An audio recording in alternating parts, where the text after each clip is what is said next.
WhatsApp class 12 welcome back to the channel. और आज हम लोग डिस्कस करने वाले हैं about the strategy of economics, macro economics as well as the Indian economic, यानी कंप्लीट स्ट्रेटेजी हम लोग डिस्कस करने वाले हैं इकोनॉमिक्स को लेकर के class 12 2023 final CBSE board exams के लिए कि बेसिकली क्या क्या स्ट्रेटेजी हम लोग को फॉलो करना पड़ेगा टू गेट द 90 और 95 मार्क्स इन इकोनॉमिक्स। तो चलो हम लोग डिस्कस करते हैं क्या क्या स्ट्रेटेजी हमने बनाया है। वो सबसे पहले चेक करो कि बेसिकली आपको क्या क्या फॉलो करने हैं, किस तरीके से आपको 90 टू 95 मार्क्स लेकर के आने हैं in your final boards examination.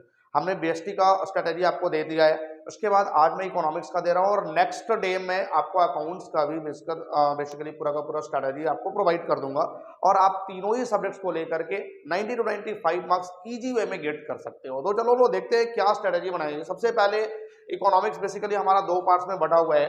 एक तो हमारा मैक्रो इकोनॉमिक्स है जो 40 मार्क्स का क्वेश्चन पूछेगा और दूसरा हमारे पास इंडियन इकोनॉमी है, यहाँ से भी 40 मार्क्स के क्वेश्चन आएंगे। टोटल 80 मार्क्स के एग्जाम हमने देने हैं। अब इसमें मैक्रो इकोनॉमिक्स में कौन से चैप्टर्स का क्या मार्किंग स्कीम है और इंडियन इकोनॉमिक्स में कौन से चैप्टर का क्या मार्किंग स्कीम है, बेसिकली हम लोग पहले इस पर डिस्कस करेंगे। तो सबसे पहले अगर हम बात करें नेशनल इनकम वाला पार्ट, इसमें बेसिकली 4 चैप्टर्स हमने पढ़ने थे। तो ये नेशनल इनकम के पार्ट से टोटल 10 मार्क्स का क्वेश्चन क्रिएट होगा। उसके बाद मनी एंड बैंकिंग जो सेकंड यूनिट हमारा था, मनी एंड बैंकिंग से टोटल 6 मार्क्स का क्वेश्चन आ रहा है, जिसमें 2 चैप्टर्स है, एक मनी और दूसरा बैंकिंग। ये दोनों से 6 नंबर का क्वेश्चन आएगा। उसके बाद एडीएस अप्रोच में बेसिकली हमने 3 चैप्टर्स पढ़ने थे। एक तो aggregate demand, aggregate supply and related concept, second हमारा था शॉर्ट रन इक्विलिब्रियम आउटपुट, और जो थर्ड चैप्टर था हमारा वो excess demand and deficient demand. तो ये तीनों ही चैप्टर से टोटल 12 मार्क्स का क्वेश्चन आएगा। उसके बाद यानी सबसे बड़ा मेजर पार्ट जो हमारा वो एडीएस है, 12 मार्क्स। उसके बाद गवर्नमेंट बजट से 6 मार्क्स के क्वेश्चन आएंगे। और जो लास्ट यूनिट था हमारा जिसमें 2 चैप्टर्स हमने पढ़ने थे, एक बैलेंस ऑफ पेमेंट और दूसरा फॉरेन एक्सचेंज, ये दोनों से 6 मार्क्स कवर होगा।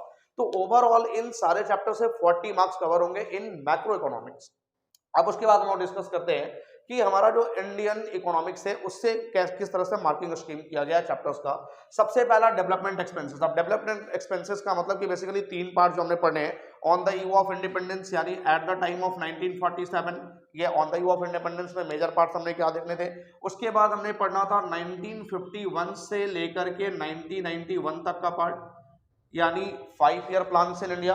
और लास्ट में 1991 के बाद का यानी new economic policy, new economic policy. तो बेसिकली ये 3 चैप्टर्स जो डेवलपमेंट इंडिया का डेवलपमेंट स्टेज को डिफाइन करता है, उससे टोटल 12 मार्क्स के क्वेश्चन आएंगे।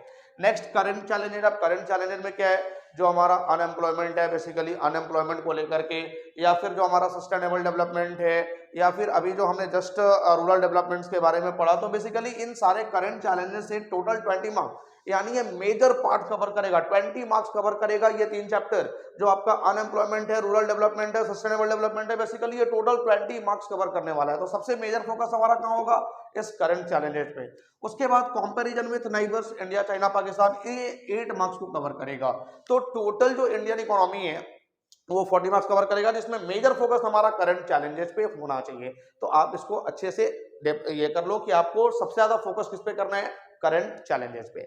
अब उसके बाद जो पेपर का पैटर्न है वो किस तरीके से आपके एग्जाम में आ रहा है इस बार। सबसे पहले जो हमारा पेपर होगा वो 2 पार्ट्स में बटा हुआ होगा, part A and part B. Part A हमारा मैक्रो होगा, पार्ट बी हमारा इंडियन इकोनॉमिक्स होगा। तो जो पार्ट ए का जो पेपर पैटर्न है, क्वेश्चन पैटर्न है, वो क्वेश्चन 1 to 10 ये पूरा का पूरा 1 मार्क्स का होगा। एमसीक्यूज होंगे, असर्शन रीजन होंगे, ये सारे टॉपिक्स इसमें कवर करेगा 1 to 10 मार्क्स। उसके बाद क्वेश्चन नंबर 11 एंड 12 ये 3 मार्क्स कवर करेगा, और मतलब 3 और 3 6 मार्क्स। क्वेश्चन नंबर 13, 14 और 13, 14, 15 और 16 ये बेसिकली 4 मार्क्स कवर करेगा। सॉरी 13, 14 और 15 ये 4 मार्क्स एच, यानी 12 मार्क्स हो गए। और क्वेश्चन नंबर 16 एंड 17 ये 6 मार्क्स को कवर करेगा। तो टोटल 40 मार्क्स कवर करेगा हमारा पार्ट ए। और पार्ट बी भी हमारा सेम क्वेश्चन पैटर्न इधर भी होगा। Question number 18 to 27 1 marks cover करेगा। Question number 28 and 29 3 marks. Question number 30 and 31 32 ये 4 मार्क्स एच। 33 एंड 34 6 मार्क्स एच। तो इस तरीके से 40 marks macro and 40 marks Indian. तो क्वेश्चन का पैटर्न ये है जो इस बार एग्जाम में आने वाला है, मैंने आपको बता दिया, आप यहाँ पे एक बार सेट कर लो। उसके बाद अब हम लोग चलते हैं बेसिकली कि क्या पैटर्न है, क्या टॉपिक्स हमने कवर करना है इस फाइनल एग्जाम को लेकर के, इंडियन इकोनॉमिक्स में भी as well as macro economics में भी। तो मैक्रो इकोनॉमिक्स में जितने भी यूनिट्स पढ़ने उन सारे यूनिट्स के जो मेजर टॉपिक्स हैं हर चैप्टर से मैंने 2 या 3 टॉपिक लिया है, तो बेसिकली ये आपके मेजर पोर्शन को कवर कर देगा। सबसे पहले नेशनल इनकम की बात करूं तो नेशनल इनकम में बेसिकली हमने 4 चैप्टर्स पढ़ने थे, तो 4 चैप्टर्स को मिलाकर के कौन कौन से टॉपिक पढ़ने हैं। सबसे इंपॉर्टेंट टॉपिक सबसे पहला कैलकुलेशन ऑफ नेशनल इनकम। अब जो कैलकुलेशन ऑफ नेशनल इनकम है उसमें 3 मेथड हमने बताए थे आपको, एक तो वैल्यू एडेड मेथड, एक एक्सपेंडिचर मेथड और एक इनकम मेथड। ये तीनों मेथड्स का 3 वीडियो बना हुआ है, आप जाकर के मेरे यूट्यूब चैनल पे देख सकते हो। अगर आपने नहीं देखा है तो तीनों वीडियो में तीनों मेथड को अच्छे से एक्सप्लेन करा गया है, काफी इंपॉर्टेंट वीडियो है, तो वो तीनों मेथड्स कवर करेगा। उसके बाद components of NFI, net factor income from abroad का कंपोनेंट्स आप देख लेना अच्छे से। नेक्स्ट है हमारे पास intermediate goods and final goods. Intermediate goods और फाइनल गुड्स ये अच्छे से देख लेना है। इसमें बेसिकली केस स्टडी बनता है कि आप आइडेंटिफाई करो कि कौन सा इंटरमीडिएट गुड्स है, कौन सा फाइनल गुड्स है। और फाइनल गुड्स के ही 2 पार्ट होते हैं, capital goods and consumption goods. तो बेसिकली ये intermediate final goods, capital and consumption goods को अच्छे से फोकस कर लेना। अब यहाँ पे एक इंपॉर्टेंट क्वेश्चन बन जाता है बेसिकली, ये जो कैपिटल एंड कंजम्पशन गुड्स है, तो यहां से एक एक्सटर्नलिटीज और एक नॉन मॉनेटरी एक्सचेंज, इस पे आप देखना ध्यान देना कि यहां से एक आता है जीडीपी वेलफेयर। जीडीपी वेलफेयर वाला टॉपिक जिसमें 2 बेसिकली टॉपिक है, एक्सटर्नलिटीज और दूसरा है हमारे पास नॉन मॉनेटरी एक्सचेंज। तो ये दोनों टॉपिक से क्वेश्चन बन जाता है, यानी कंप्लीट जीडीपी वेलफेयर से क्वेश्चन बनेगा, एक्सटर्नलिटीज और नॉन मॉनेटरी एक्सचेंज, ये आप अच्छे से देख लेना। उसके बाद real GDP and nominal GDP, इससे भी क्वेश्चन बनता है। तो बेसिकली ये 5 टॉपिक्स कवर करने हैं। ये नेशनल इनकम वाला यूनिट है, तो नेशनल इनकम में टोटल हमने 4 चैप्टर्स पढ़ने थे। ये चारों चैप्टर्स मिलाकर के टोटल 5 टॉपिक्स हमने कवर करा है। उसके बाद नेक्स्ट हमारा जो यूनिट था वो है मनी एंड बैंकिंग। तो मनी एंड बैंकिंग से बेसिकली क्या क्या टॉपिक्स कवर करना है। सबसे पहला मनी से देख ले तो money supply and types of money, money supply हमने देखना है। उसके बाद कंपोनेंट्स ऑफ मनी सप्लाई जो M1, M2, M3, M4 हमने पढ़ा था, और उसके साथ साथ टाइप्स ऑफ मनी की, वो जो फिएट मनी होता है, प्रोड्यूसरी मनी होता है, पेपर मनी होता है, वो सारे टाइप्स ऑफ मनी भी हम लोग को देखना है। उसके बाद नेक्स्ट टॉपिक है हमारे पास मनी मल्टीप्लायर, जिसको बेसिकली हम लोग क्रेडिट क्रिएशन भी बोलते हैं। ये मनी मल्टीप्लायर वाला टॉपिक काफी इंपॉर्टेंट है, तो इसको आप एक बार अच्छे से देखना है, मैंने आपको टेबल बना करके इसको समझाया था। उसके बाद फंक्शंस ऑफ सेंट्रल बैंक। अब बैंकिंग की बात करें तो जो सेंट्रल बैंक का फंक्शन है, इस पे सबसे ज्यादा फोकस करना है, स्पेशली जो क्रेडिट कंट्रोल वाला पार्ट था कि किस तरीके से बेसिकली SLR बनाना है, CRR बनाना है, ये सारा टॉपिक्स हमने अच्छे से कवर करना है। क्या रेपो रेट है, क्या बैंक रेट है, तो bank rate, repo rate, SLR, CRR, ये सारे टॉपिक्स है जो क्रेडिट कंट्रोल के अंडर में आते हैं, तो इसको अच्छे से फोकस करना है। अब उसके बाद हम लोग नेक्स्ट यूनिट की बात करें तो ADS। अब ADS में मैंने जस्ट अभी आपको बताया कि बेसिकली 3 चैप्टर हमने पढ़े थे, aggregate demand, aggregate supply and related concepts. उसके बाद short run equilibrium of good और एक्सेस डिमांड, डेफिशिएंट डिमांड। तो इसमें जो हमारा इंपॉर्टेंट टॉपिक है, एक तो APC MPC, APS MPS, APC MPC देख लेना और APS MPS भी देख लेना। उसके बाद ADS and SI approach, ADS और SI अप्रोच।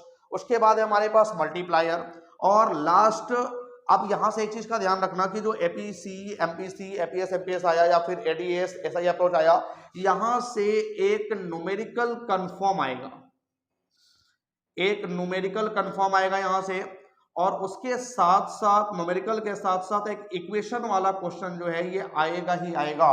तो न्यूमेरिकल और इक्वेशन वाला जो मैंने पार्ट आपको करवाया था, उस पार्ट को अच्छे से देखना, काफी इंपॉर्टेंट है। एक न्यूमेरिकल एक इक्वेशन वाला पार्ट आएगा ही आएगा, क्वेश्चन कंफर्म बनेगा। उसके बाद derivation of supply curve from consumption curve and vice versa, यानी कि जो सप्लाई कर्व डेराइव करना है फ्रॉम द कंजम्पशन कर्व, या फिर कंजम्पशन कर्व डेराइव करना है फ्रॉम द सप्लाई कर्व, ये दोनों में से एक आएगा। उसके बाद नेक्स्ट जो हमारा है यूनिट हुआ है गवर्नमेंट बजट। तो गवर्नमेंट बजट से क्या क्या टॉपिक्स आने वाला है, objectives of budget, what are the objectives of preparing government budget. Next deficit, तो डेफिसिट में आप तीनों डेफिसिट याद रखना, एक तो हमारा होता है सबसे पहले बेसिकली रेवेन्यू डेफिसिट, दूसरा होता है हमारे पास फिस्कल डेफिसिट, और तीसरा होता है प्राइमरी डेफिसिट। तो ये तीनों deficit, revenue deficit, fiscal deficit as well as primary deficit. उसके बाद डिफरेंसेस। अब डिफरेंसेस में क्या आएगा, तो डिफरेंसेस में आएगा सबसे पहले कैपिटल रिसिप्ट, रेवेन्यू रिसिप्ट का difference. What is the difference of capital receipt, revenue receipt, या फिर कैपिटल एक्सपेंडिचर, रेवेन्यू एक्सपेंडिचर, या फिर डायरेक्ट टैक्स, इनडायरेक्ट टैक्स। तो ये बेसिकली तीनों में से कोई भी डिफरेंस, क्या क्या डिफरेंसेस आएगा, capital receipt, revenue receipts, capital expenditure, revenue expenditure और डायरेक्ट टैक्स, इनडायरेक्ट टैक्स। उसके बाद जो बैलेंस ऑफ पेमेंट और फॉरेन एक्सचेंज रेट, ये एक यूनिट का चैप्टर है। तो बैलेंस ऑफ पेमेंट से दो टॉपिक काफी इंपॉर्टेंट है, जिससे क्वेश्चन बनेगा।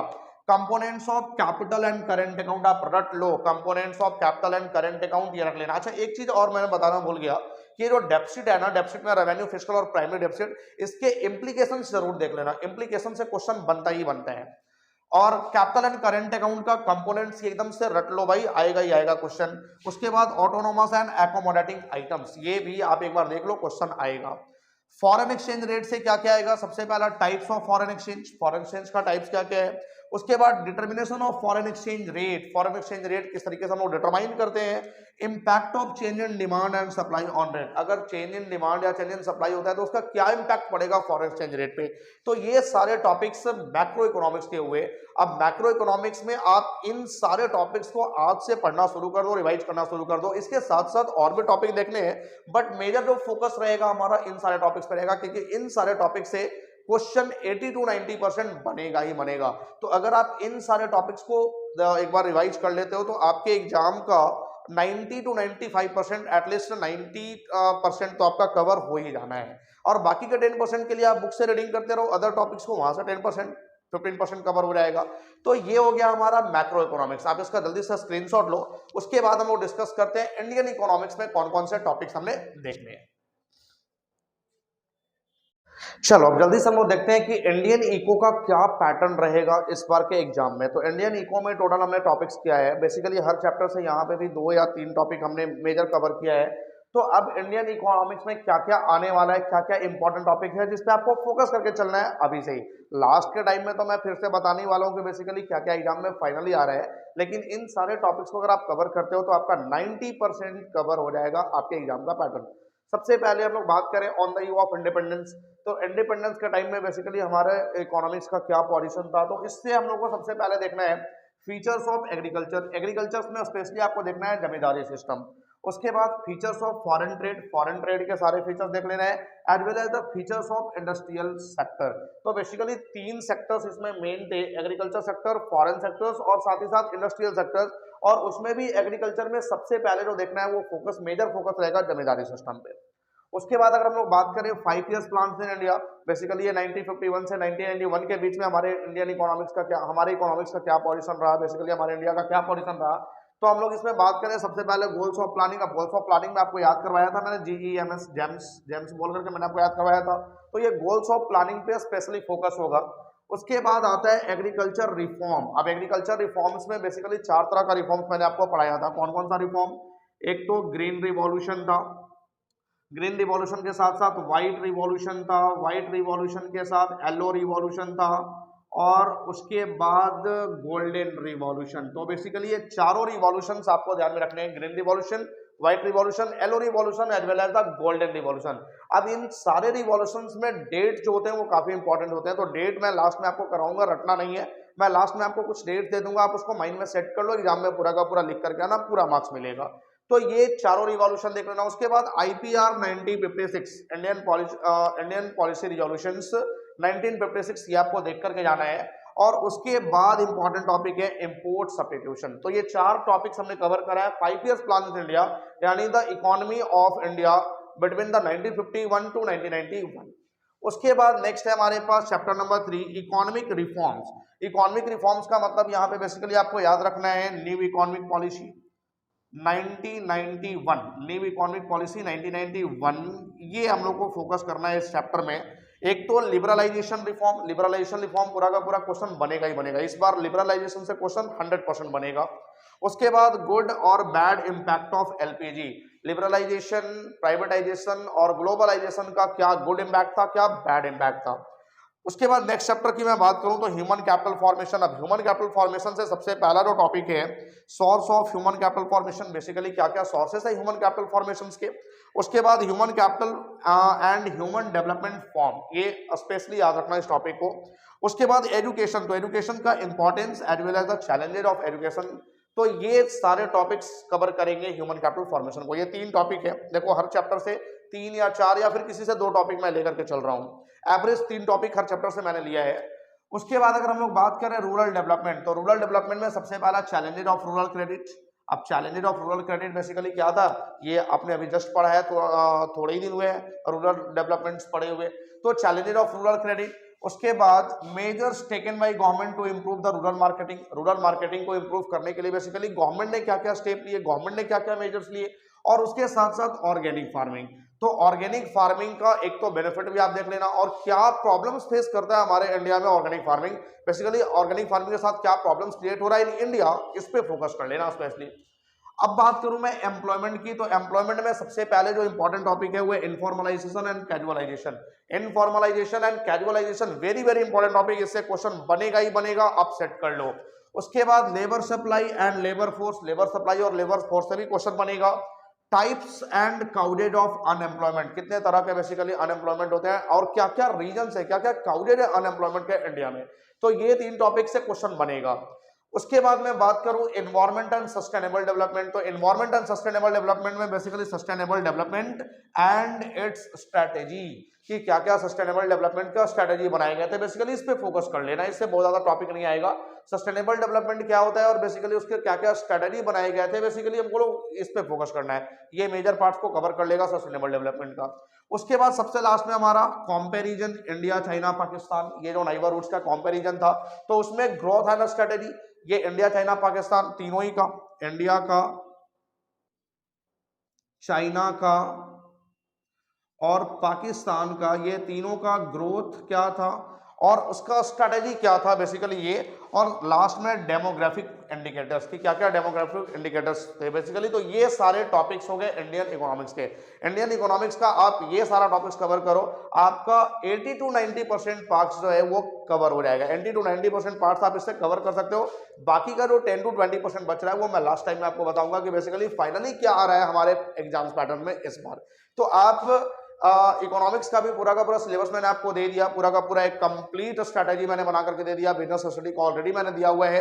अब बच गया अकाउंट्स, तो नेक्स्ट वीक में मंडे और ट्यूसडे मैं अकाउंट्स देने वाला हूं, या तो फिर मंडे को या फिर ट्यूसडे को अकाउंट्स का कंप्लीट स्ट्रैटेजी। तो तीनों सब्जेक्ट की कंप्लीट स्ट्रैटेजी मिल गई, अभी से आप प्रिपरेशन करना स्टार्ट करो।